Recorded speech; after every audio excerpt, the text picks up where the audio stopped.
everybody. If you made it this far, I'd first of all like to thank you so much for watching the entirety of the Gandalf series. And as I throw some like random statistics like the final death count and just some other random stuff on screen, I want to talk a little bit about this playthrough and the Terraria Bigger and Bolder update as a whole. So, if I didn't set the goal of getting every single mage weapon in the game, this series probably would have been over like 2, 3, maybe even 4 episodes ago. But I had the idea of collecting every single mage weapon in the game quite some time ago, and I was like, you know what? Let's just do it for this Bigger and Bolder series. And it's a goal that I'm glad we decided to pursue because I think the results speak for themselves. This playthrough overall was a lot of fun, although towards the end it did get quite grindy and quite difficult, especially with certain weapons like the Stellar Tune, the Last Prism, Betsy's Wrath or whatever it's called, and the Nettle Burst of all things ended up being quite difficult to get my hands on,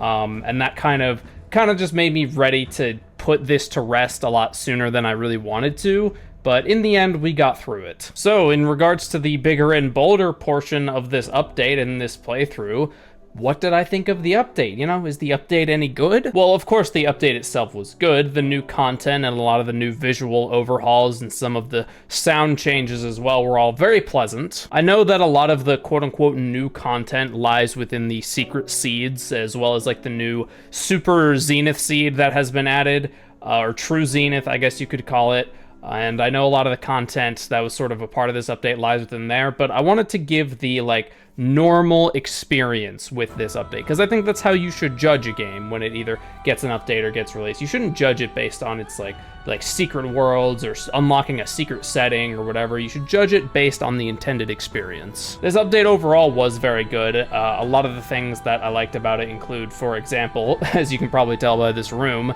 the item flasks were an amazing addition. The respray and new animations for the Moonlord were also just completely fantastic, as well as a lot of the other resprites like the Lizard Temple, for example. The complete and pretty much total visual overhaul that place got made me very, very happy. Some weapons and random materials and just random little tidbits that, you know, that needed a bit of freshening up, getting some freshening up was very much appreciated. The shimmered town NPCs, where you can change NPCs into an alternate form, was also just a very nice little small addition that I very much enjoyed going through. A lot of the new building blocks and a lot of the new furniture seem quite cool overall, but as I said in, I don't remember what episode it was exactly, I much prefer building in modded Terraria because it's a lot less restrictive and you don't really have to stop and grind for things, and you kind of just have a lot more flexibility. Some of the new weapons, including the new whips, were all like pretty cool for the most part. I like that they've added quite a large variety of whips, like especially like in the middle section, like that like early mid hard mode section, didn't feel like there were too many new whips, but then when we got to like Duke Fishron and the Pillars and the Moonlord, like there were all new whips to be gathered there. But overall, the number of new items and the amount of quote-unquote new content wasn't actually as big as I expected it to be, but then again, this update wasn't in development for nearly as long as some of the others, and you know, it was intended to be like a still like, you know, noticeable update, but not like a big like a 1.3 or a 1.4 update. I don't really have any major gripes with this update. Overall, I enjoyed it just a whole bunch, especially some of the new mounts and pets like the Power World mounts and the Power World pets. Those were all very cool. I think it is so funny that there is also a Boulder furniture now, Boulder themed furniture. That is really hilarious. And in general, a lot of the quality of life stuff that was added in this update, such as the new crafting system and especially the new banner system, oh my goodness, those additions were fantastic, especially the banners. Like, if the crafting didn't get added, I wouldn't be too fussed overall. But the banners, the new way the banners work, where they're just in a menu and you can take them out at your leisure, that was a fantastic addition. But of course, the new crafting was added, the new crafting UI, and you could switch back to the old one if you want to, but the new UI, very much like it a whole lot. A lot of the new content from the Dead Cells crossovers, such as the item flasks, were very cool. I very much liked the flint weapon.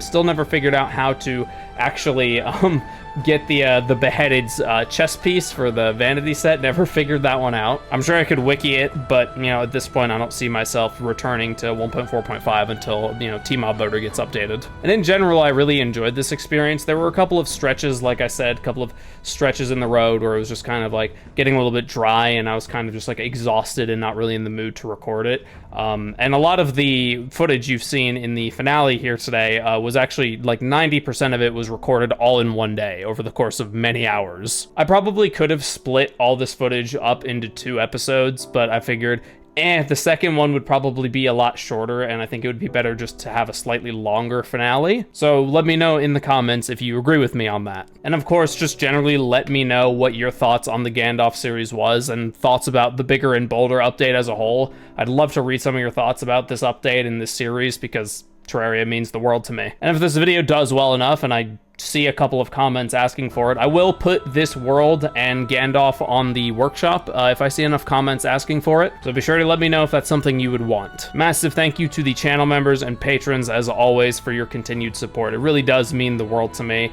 And there were a couple of instances during the series where I completely forgot to update the members slash Patreon board, I guess, that I show at the end that you're seeing right now. Because I just copy and paste the same compound clip that has all the assets in it. And I forgot to change it a few times, as there were a couple of little member changes here and there. Not that you would know or that you'd figure that out, but I figured I'd open up about that. And of course, this entire series, this room we're standing in now, all these weapons and all the effort I've put into this series, I dedicate to Yaramir, who was one of the people who completely made me fall in love with this game, that has influenced my entire perspective on gaming as a whole. And I think that is as good a place as any as to leave things off. So thank you all so much for watching this series, and wish Gandalf well on whatever adventure he finds himself in next.